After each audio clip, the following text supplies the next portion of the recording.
So our next panel is entitled Water Sustainability for a Thriving Economy. And I think that is a topic that we all care deeply about. Obviously, we're all very committed to this community and our healthy economy, a vibrant economy, and our quality of life.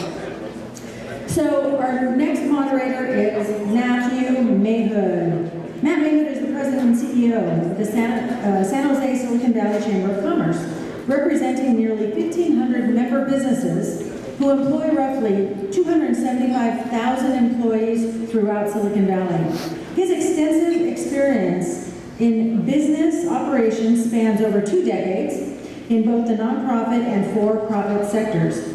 Under his leadership as president and CEO since July of 2011, the Silicon Valley Chamber has re-engineered its scope of work to increase member value by becoming more actively engaged in economic development activities that proactively provide businesses with the information, tools, resources, and connections they need to be successful. Mr. Mayhood oversees a staff of 15 and an operating budget of $2.7 million.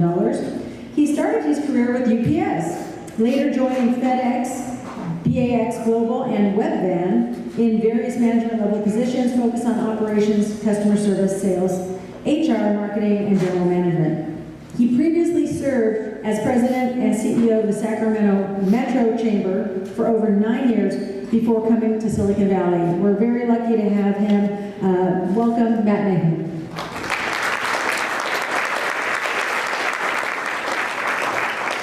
Thanks, Teresa. You said Mr. Mayhood, and I thought all of a sudden you're going to introduce my dad. It's great to be with you this morning. The topic this morning, keeping water flowing to Silicon Valley. As you heard earlier, the San Jose Chamber of Commerce has a long history of advocating for water policy and water sustainability here in the Silicon Valley. And this topic really should be it's basic blocking and tackling for economic development here for our chamber as well to grow our economy.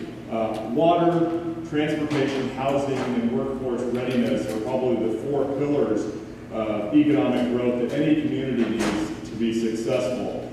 And you've probably seen the signs when you've driven down I-5, the Central Valley. There's signs the farmers put up that says, where water flows, crops grow. Well, now they've put up other signs that say, you can blame the politicians for fallow crops, etc. But you could just put a sign up in Silicon Valley that says, where water flows, jobs grow. Because it really is true. To put some perspective on the topic, and for myself, I'm a 3rd and 4th generation native Californian. My family came to the gold country during the gold rush, came to San Francisco. I should say a native Northern Californian because there is a distinction. And I've lived here all my life, and my family has been impacted by both flood and drought. In fact, my favorite saying as growing up as a child during the drought was, if it's brown, flush it down, if it's yellow, it's mellow. Anybody remember that? Yeah? I'm teaching it to my 13-year-old now. She loves it too. So I'm also kind of an avid fisherman. So I really appreciate the heavy rains and water flows that we get, to sustain our fish, and also the environmental stewardship that we need to keep in place to keep our steelhead and our salmon fisheries alive and well. Teresa mentioned that previously coming to Silicon Valley as a chamber executive in Sacramento. Usually I turn that around and say Sacramento, it's supposed to be San Jose. In Sacramento, we invited 2 congressmen to a couple separate events where we would host a congressional representative to talk to our chamber members. And literally a week apart, the first representative we had was Representative John Eulo. He was a Republican from Roseville, which is Alvarado in Placer County. And then the second one was the late Robert Matsui, who was a Democrat from Sacramento. And when Congressman Eulo spoke to the chamber members, he said the problem in our valley was we don't have enough water. What we need is more water for our residents and for our agriculture and for our business to grow. And we need to build a new dam.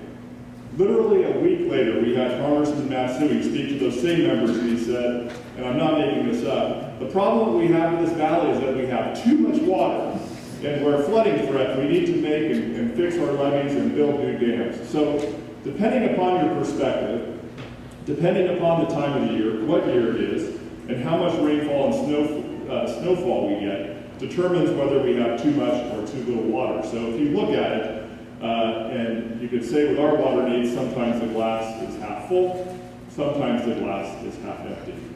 But somehow, for those of us who make our living, we live, work, and play here south of the Delta, and we're reliant on a natural resource that is extremely volatile, we have to figure out how we make our states and our region's water supply sustainable so we can continue to grow our economy. To that end, the San Jose Silicon Valley Chamber has been very active in the policy space as it relates to water. We have a development review committee, a regional infrastructure committee that looks at these issues, and over the course of the last few years, we've been very active. In 2012, we supported the Santa Clara Valley Water District's Measure B for crucial infrastructure and environmental protections. In 2013, we supported the WRDA bill, H.R. 3080, which was the Water Resources Reform and Development Act. That was one of the few pieces of legislation that Obama actually got to sign in 2013. And then during the past few years, we've been advocating at the state level for supportive issues of dam seismic retrofitting, programs to expand recycled water, sustainable funding for Bay Delta infrastructure improvements, and also additional water storage. And that is why the Chamber is in support of Prop 1 this November. So there's many things that are good about Prop 1. Mostly, I believe, to solve our longest term solution is more off-stream water storage. So very pleased to be in support of that. Last and certainly not least, our region's economic prosperity is directly tied to the type of water infrastructure that we have. You can't grow jobs unless you can have a population to live and survive, and you heard from Google about the type of water needs they have. When the Silicon Valley economy is growing, so is the state of California. You can talk to my peers in Southern California, in Sacramento, in Phoenix, in Nevada, outside of Reno, in Portland, in Seattle. They will all tell you that the Silicon Valley economy is growing. Their economy is growing too. We lead the country in job growth. We are the center for innovation and creation of great companies and ideas.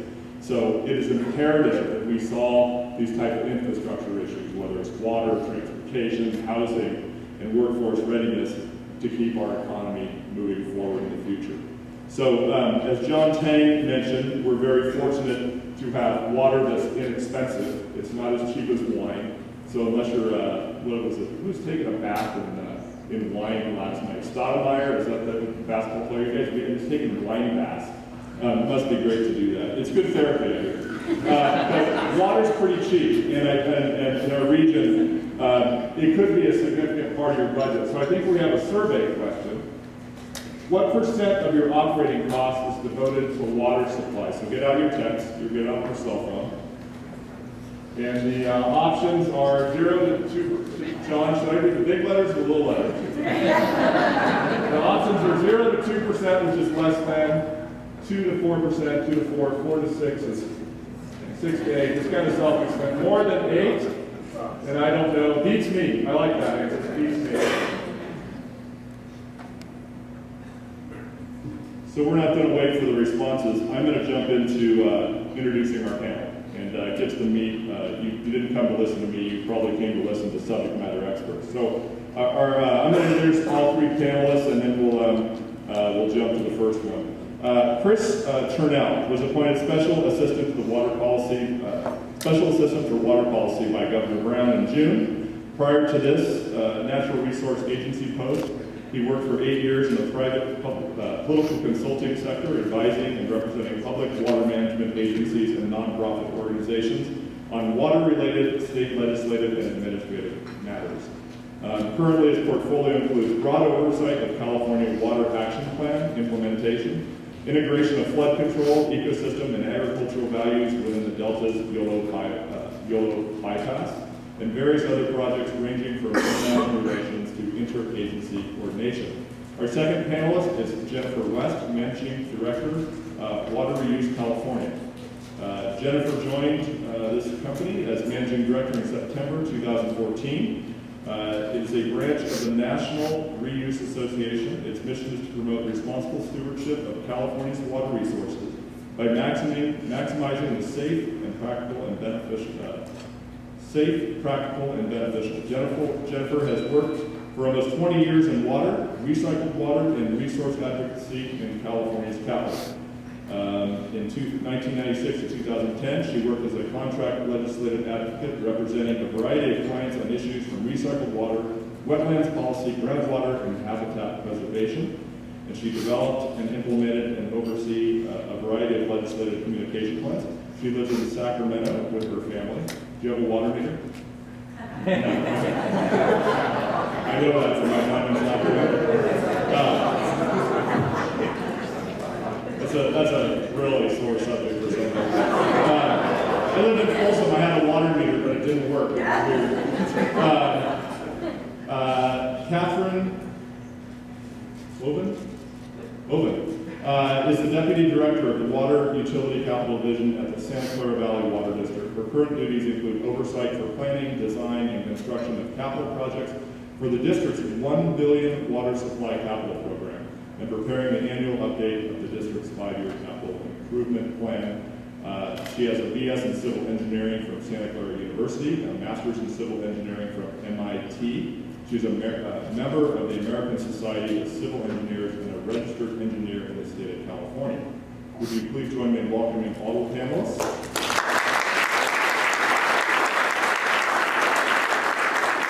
So we're going to start with our first piece, and it's to tell us about your organization and its role in reliable water supply and effective water resources management in the state.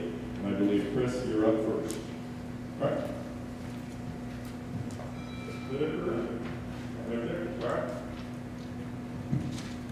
Good morning, everyone. Chris Trinnell, California Natural Resources Agency, recently appointed by the governor, as was just mentioned, as Special Assistant for Water Policy. And just what I'm going to be talking about is not drought-related per se, but just going back to that previous panel and the first text message interactive thing that this group participated in. I'd never seen it before. First of all, it's a really slick piece of technology. And second of all, I noticed that there's around 47 or 50 folks who weighed in and said that their organization was doing, I think it was a lot for addressing the drought. And just so you know, I might be slow with my texting fingers, but I think 38 of those were from my phone alone. And that's just to underscore, I know it was anonymous, but I'm going to take credit for at least 3/4 of those, that the Resources Agency, the Department of Water Resources at the state level, and the Brown administration as a whole is doing a phenomenal amount right now to address California's extreme drought situation. And just really briefly, that ranges from putting out the door far quickly than we otherwise would, hundreds of millions of dollars to help the communities in most need across the state. Communities like the ones we're in now to incentivize more regional integrated water management planning, to really be thinking outside the box when it comes to drought management, agricultural, irrigation investments for efficiency, et cetera, et cetera. So I won't spend too much time there, but there's a lot of information about what the state of California is doing to help local water managers and the public at large better deal with this drought and prepare for the inevitable next one. I'd be happy to provide any more information on how to get more of that information to those of you who would like it. So I'm here to give a brief background on the Bay Delta Conservation Plan. I'm going to talk a little bit about its importance to the state and to this region specifically, and then a little bit about, so given all of that, where do we go from here? Via the California Department of Water Resources, which was created in 1956, the state is charged essentially with helping provide Californians with safe and reliable urban and agricultural water supplies. It's that basic. We are really charged with the responsibility of helping both the federal agencies to an extent, but mostly the locals, those like Santa Clara who are on the ground providing the water supplies and the flood protection, the clean drinking water, etc., really helping them do their work better. The other big thing that the Department of Water Resources in the state at large does, of course, is manages and operates what's really the backbone of the California water supply system, and that's the State Water Project. It's a series of reservoirs, levee systems, pumping plants, canals, pipes, water treatment plants, etc., stretching from Lake Oroville, 450 miles, give or take, which route we take, down to Los Angeles. That really does form the backbone of California's water delivery system, delivering water to 25 million people and over 3 million acres of highly productive and valuable agriculture, the vast majority of which is in the West Central Valley. If that infrastructure that I just mentioned is the backbone of the system, then the delta is the heart. The delta is a 600,000 acre, roughly, triangle of land, largely agricultural islands, roughly framed by Sacramento, Stockton, more or less, and the San Francisco Bay. And it drains the Sacramento River that comes in from the north, and the San Joaquin River that comes into it, roughly from the south.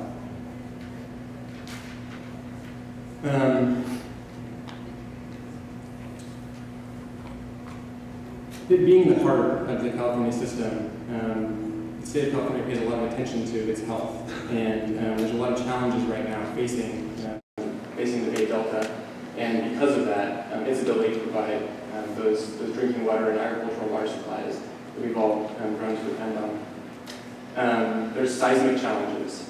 Lots of seismic faults run through the Delta. Many of those are ready to go at any moment. A lot of the Delta waterways, including the waterways that are used to convey the fresh water that primarily comes from the north to the south, are protected by levees that are over 100 years old and that are at risk given a significant seismic event. Invasive species, most of the species in the Delta right now, unfortunately, are actually not originally from that Delta, so they're crowding out native species. Declining native fisheries in the broader Delta ecosystem. Sea level rise poses challenges for bringing salt water into the system that's currently managed as a freshwater system for the purposes of agriculture and water supply, of course.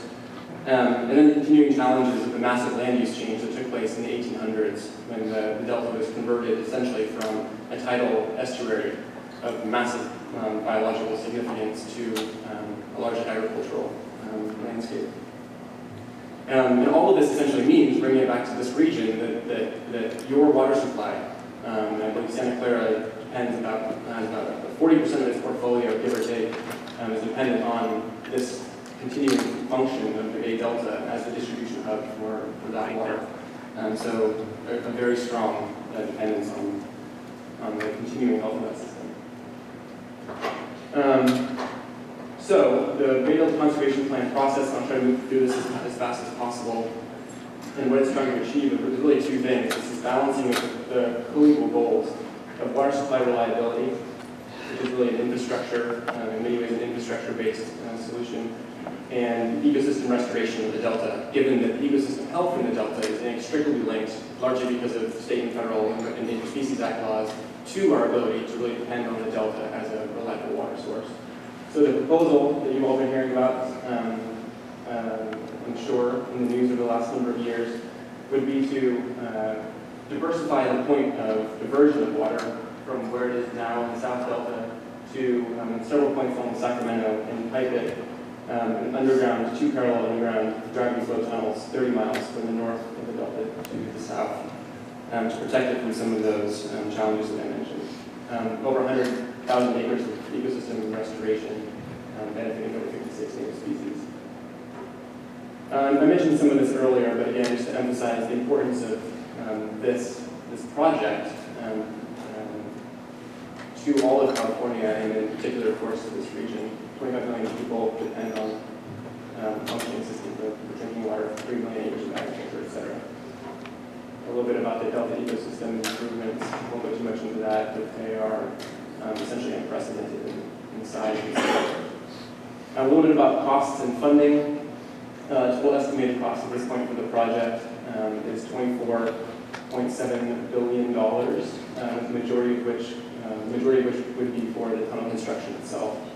and a significant amount coming from a more diverse portfolio of places, including the state and federal government for ecosystem restoration in the Delta as well. And here's the breakdown of roughly who's responsible for how much. Timeline, we're in the middle of the EIR-EIS process. So a lot of public comment, getting tens of thousands of comments, individual comments in on the current environmental document, sifting through those, and planning to charge ahead after any necessary revisions. Before I'm sure my time is running short here, just one thing I want to mention is that it's important that we all recognize that we live in a state with a remarkable mix of both human-created and natural water management infrastructure. There's probably no place in the world, at least that I know of, certainly not in the United States, that has such an intriguing mix of both this natural infrastructure and human-made that we depend upon for our water system. I think as we all know, our water supplies either start as rain or snow, and they oftentimes go through meadows, down through tributaries, and sometimes into lakes, and into rivers, and larger rivers, and larger rivers.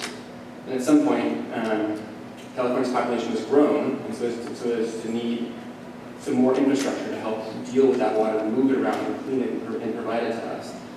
And that has resulted in a really complex system of canals and pumps and treatment plants, et cetera, that I mentioned. And while it's easy to get lost in the complexity of the BDCP, I just touched on it today a little bit, and the debates that surround it, it's worthwhile to keep in mind that the BDCP is simply a significant reinvestment in the backbone of California's water management system that we've been reliant upon and investing in for decades. It's an investment in both the gray infrastructure and the green infrastructure, the hard and the soft, water for people and industry, and the restoration of native habitats on a scale rarely ever seen. It's really a massive project. It must get done. It's our analysis that there is no viable alternative, and we look forward to working with you on that, given the importance of it to California's larger water management objectives and to this region specifically. So, thank you.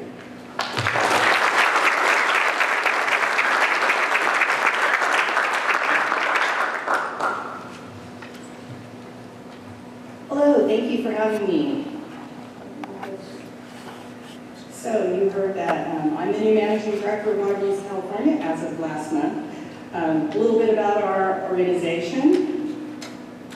Here's our mission statement. We're all about maximizing the safe and practical and beneficial use of recycled water in California. Our organization is Water Use California, but we're part of the National Association. We're a branch of the National Association. But our organization actually started the National. So it really is the case that California really leads the nation in water recycling. Actually, the Santa Clara Valley Water District being on that cutting edge and being one of those innovators. So I'm very pleased to be here today.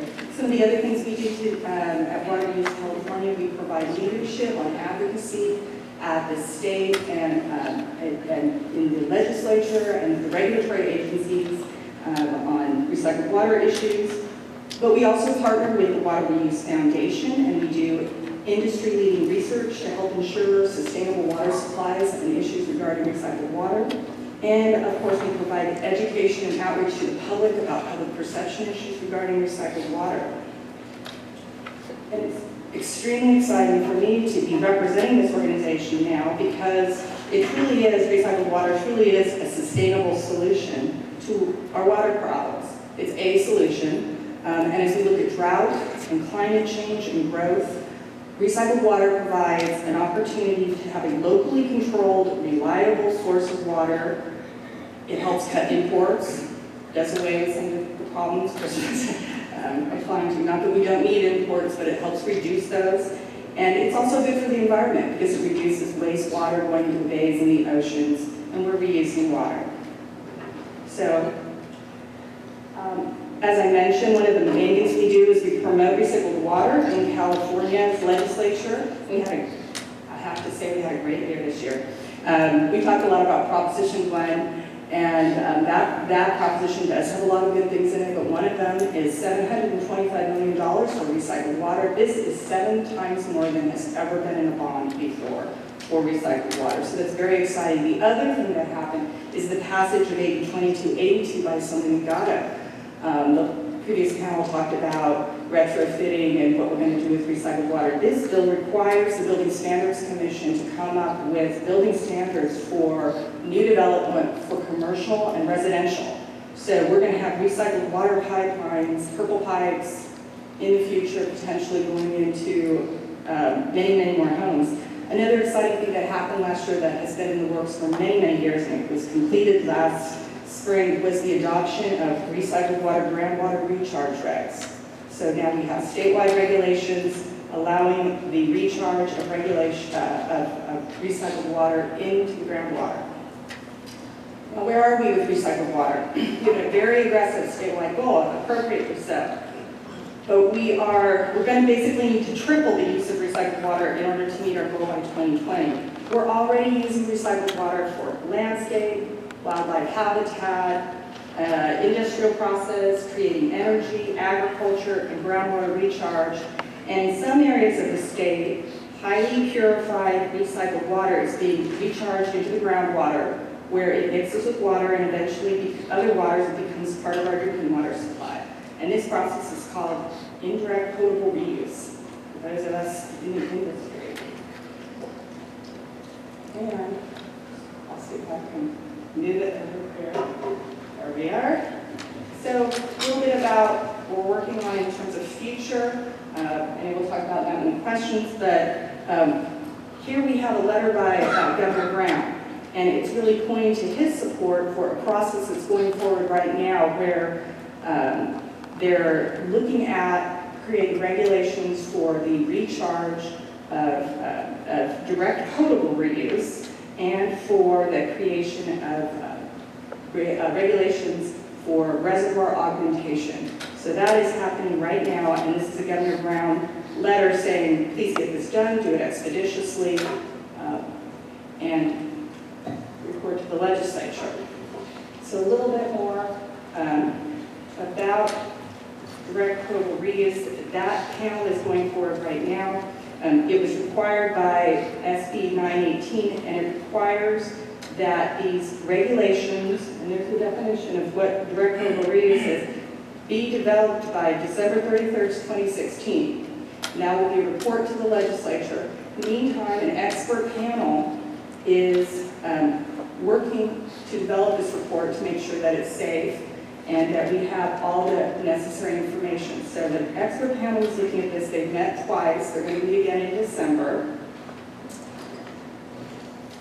And as part of that, water reuse, in partnership with the Water Reuse Foundation, has been working closely with the expert panel to develop and fund a variety of research projects looking at direct potable reuse. This research revolves around developing and monitoring redundant safety systems and protocols, and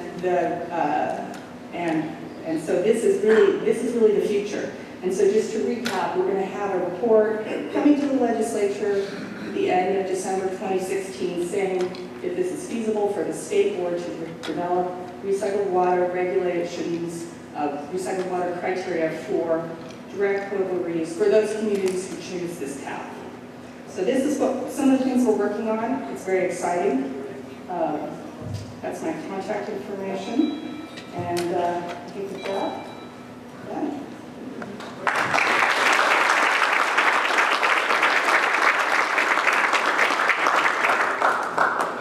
Good morning, everybody. Oops, off from the back start. All right.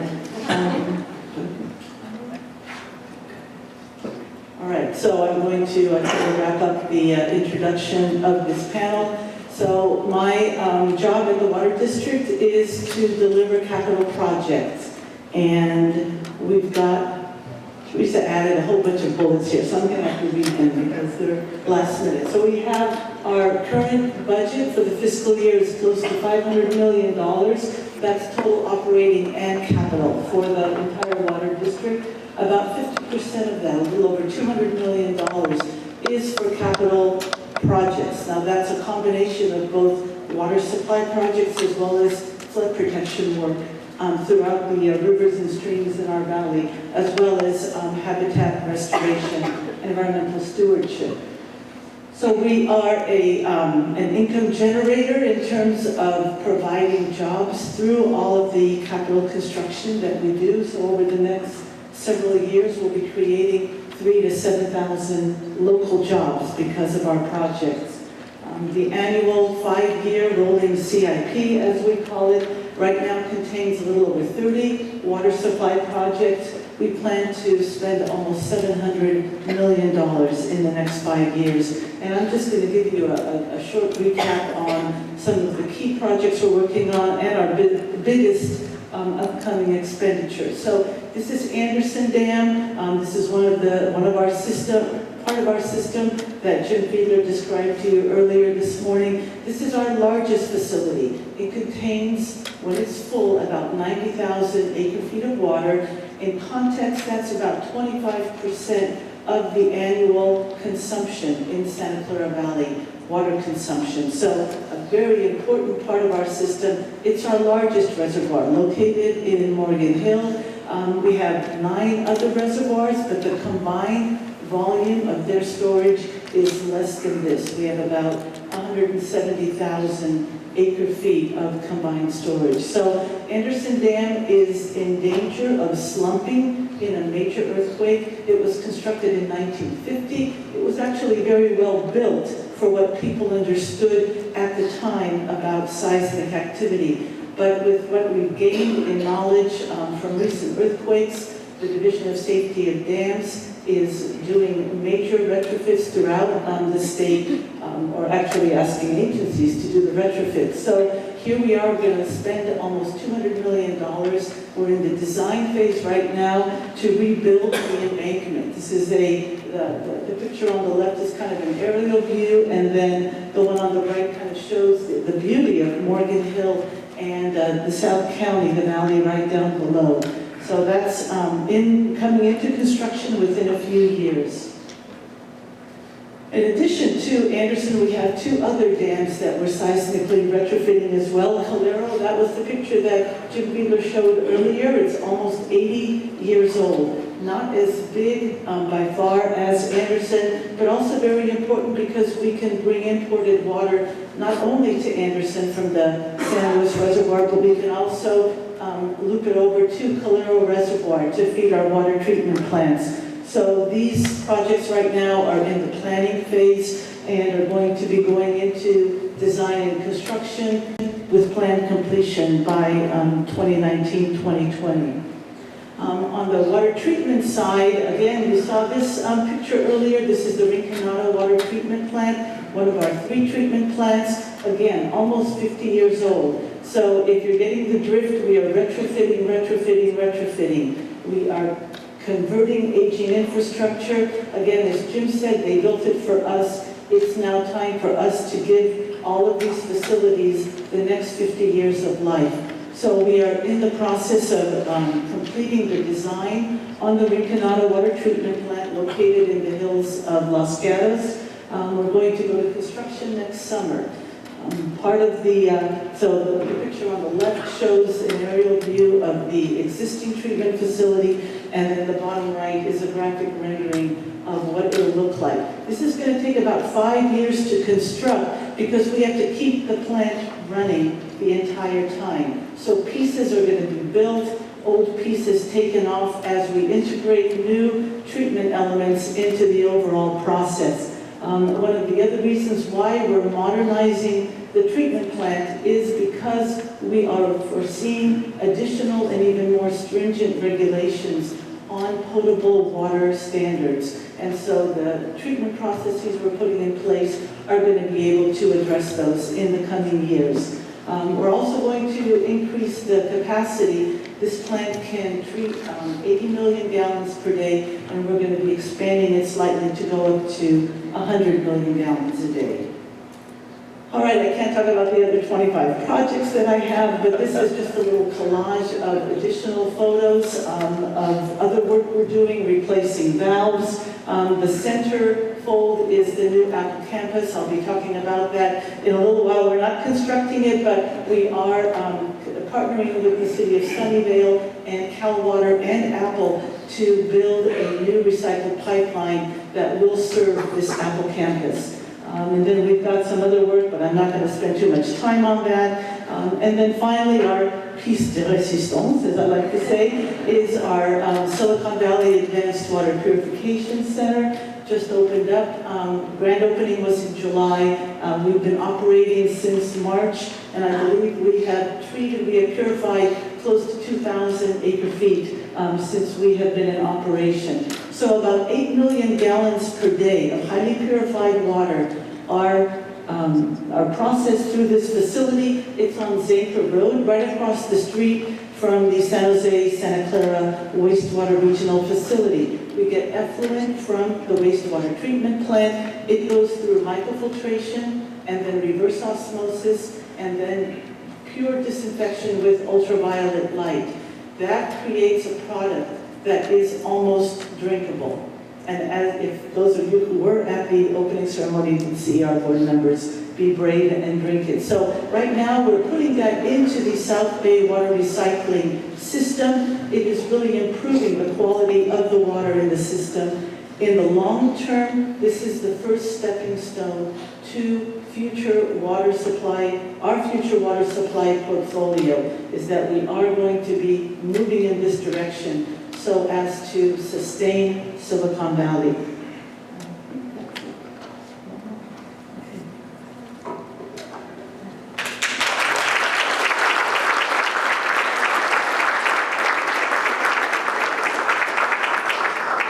Is this on here? Great. Thank you very much, Chris, Jennifer, and Catherine. So I'm going to go to our second question, and Chris, start with you. You talked obviously in the first part about your organization and how you engage, but what does the future look like specifically for related to your area of concern and how it impacts our region specifically? So perhaps engaging, what is the BCP, how does that really impact our region? Yeah, so can you hear me? So it's a very good question, and I touched upon this briefly in my presentation. And I am no investor. I think that my parents bought me 10 shares of Apple when it was $14 in the 90s, and I sold it when it was $6. But that's not the way you're supposed to do it. That's how we roll in Sacramento. And now I'm in Silicon Valley. But that being said, I did mention that I believe roughly 40% of Santa Clara Valley Water District's water supply comes from the Delta. And the Delta is an ecosystem, first and foremost. And that ecosystem is at risk. And we have to, if we want to have that stable, some kind of bring this around to my stock analogy.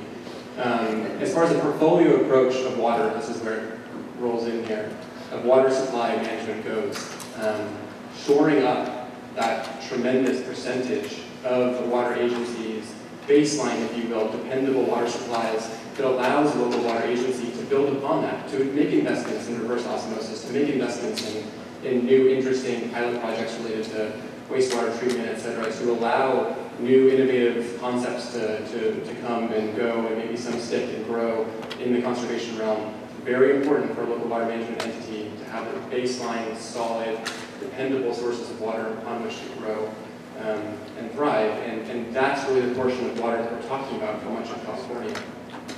And that's the water from the Delta. So anything that we can do in the Delta to help shore up and reduce the risks that we know very, very clearly that's the faces is certainly worthwhile. So to complete your analogy, originally bought the Apple stock at 11, right? You sold it at 7. So are you making an analogy at 6? So at some point, we invested in our water infrastructure a long time ago. It's deteriorated over time, and even though that stock may cost $100 a share to buy now, maybe less last couple of days, we should invest that money because we have to, and it'll pay dividends down the road. Yes, absolutely, and so there is that reason, absolutely, invest in it, but also, like I said, it's that base fundamental portion of many water entities, a water supply system that upon which a more interesting and diverse water portfolio can grow. So, absolutely, thank you. Great.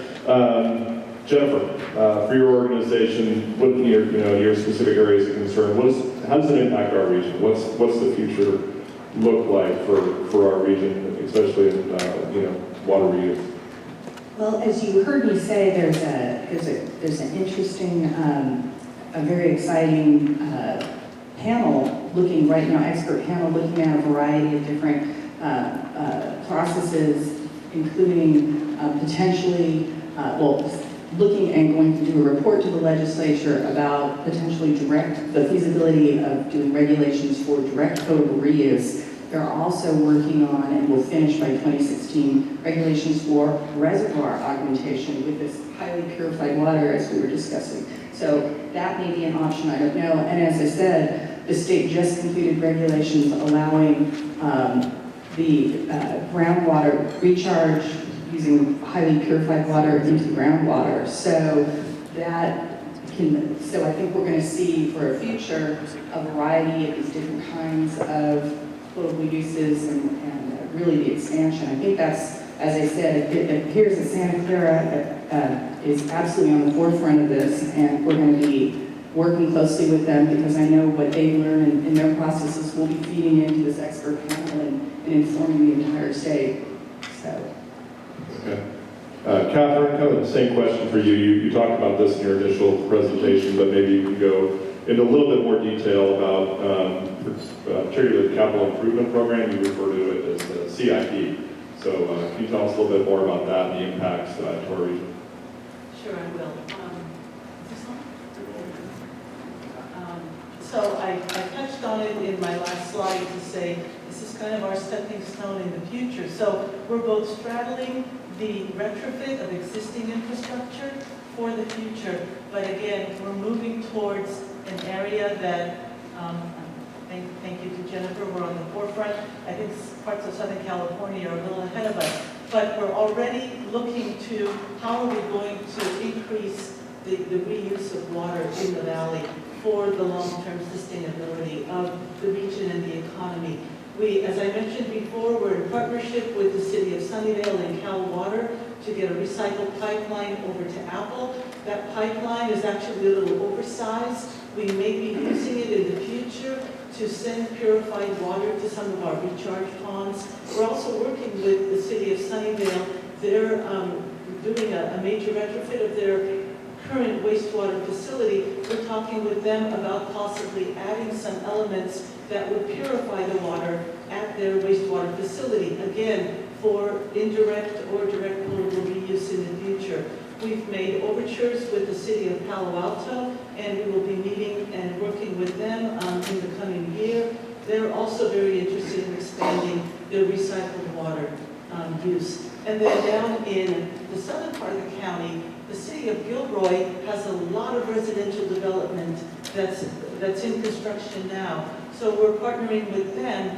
Their developers are putting in additional recycled pipelines into the streets that they're constructing along with all the other utilities. It's a very cost-effective way to get that additional pipeline infrastructure into the ground. And again, that's going to expand the ability for additional water reuse down in the southern part of the county. And then finally, and probably most importantly, we're just wrapping up a master plan that we're doing in partnership with the city of San Jose and Santa Clara on the South Bay Water Recycling Program. Where is this program going to go in the future? It's been around for about 20 years. I believe there's over 700 customers that use recycled water for landscaping, for cooling towers, for industrial processes right here in and around the city of San Jose and adjoining cities. So again, where do we go in our next steps, and what are going to be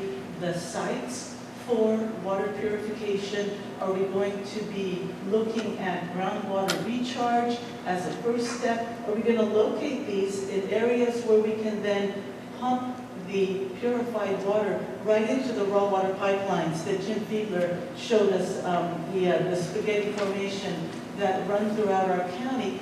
That will then convey that purified water along with imported water to our water treatment plants and become part of the water supply. So a lot of work ahead. Excellent. Let me kind of maybe a follow-up question, and each of you can jump in. But you know, a project like the Apple campus to massive infrastructure needs. I was on a North San Jose real estate tour last week. Samsung is building 700,000 square feet of new R&D space. Looking at what developers are doing in North San Jose between residential and commercial space, there's millions of square feet that are permitted, planned, ready to come out of the ground. And it's not going to be single-story office space anymore. It's going to be multiple-story and multiple-story residential. Are we ready for this type of pull on our water resources in San Jose and in Silicon Valley? Well, I better say yes. I kind of put it on a tee there for you. I don't know. Can people help me vote? Can we vote on this? Well, again, we're, the work that Google has done on their campuses, that was just an excellent kind of a little discussion of what these large campuses are doing. I'm hopeful that all the other large employers within the area are being as conscious and as direct in responding to the need to conserve water. At this point in time, the build-out is continuing. Most of this is office space, and so we're not looking at huge amounts of irrigation. We will certainly encourage people to put in landscaping around these new facilities that are going to be water smart and water efficient. So we are here to make Silicon Valley thrive. And as I said, we've got ideas and plans. We have about $500 million in future year CIP. I'm talking beyond the first, these next 5 years, to really start building these additional facilities to purify water and add to our water portfolio. Because of the drought, we may be moving that forward. That's going to have other impacts, but again, it is our commitment to sustain this area. Anybody else want to weigh in, or no?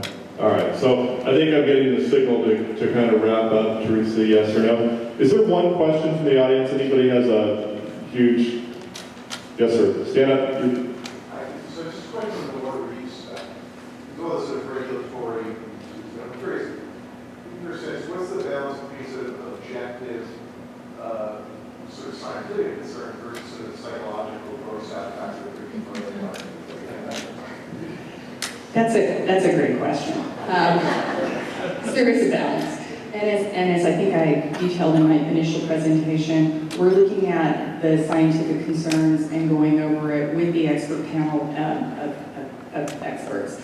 But there is, every community is different, and everybody has their, ways that they talk to their community. And so I think that there will be a time period where people will be learning about the processes, and I think once they hear about how the water is purified and that it's actually, frankly, even cleaner than bottled water, I mean, that it is to that level, that I think what we've seen is the more people know about the process and the purification, the more they become comfortable. There's process and an education process involved. Okay. Couple takeaways, at least for me, is we need to continue to invest in our infrastructure here, both at the local level, the state level. We all have a part to play in that, from consumers to companies to government. We obviously need help from the federal government as well, so we all need to be partners in building up this infrastructure because it's imperative in order to keep our economy growing. So would you please join me in thanking all three of our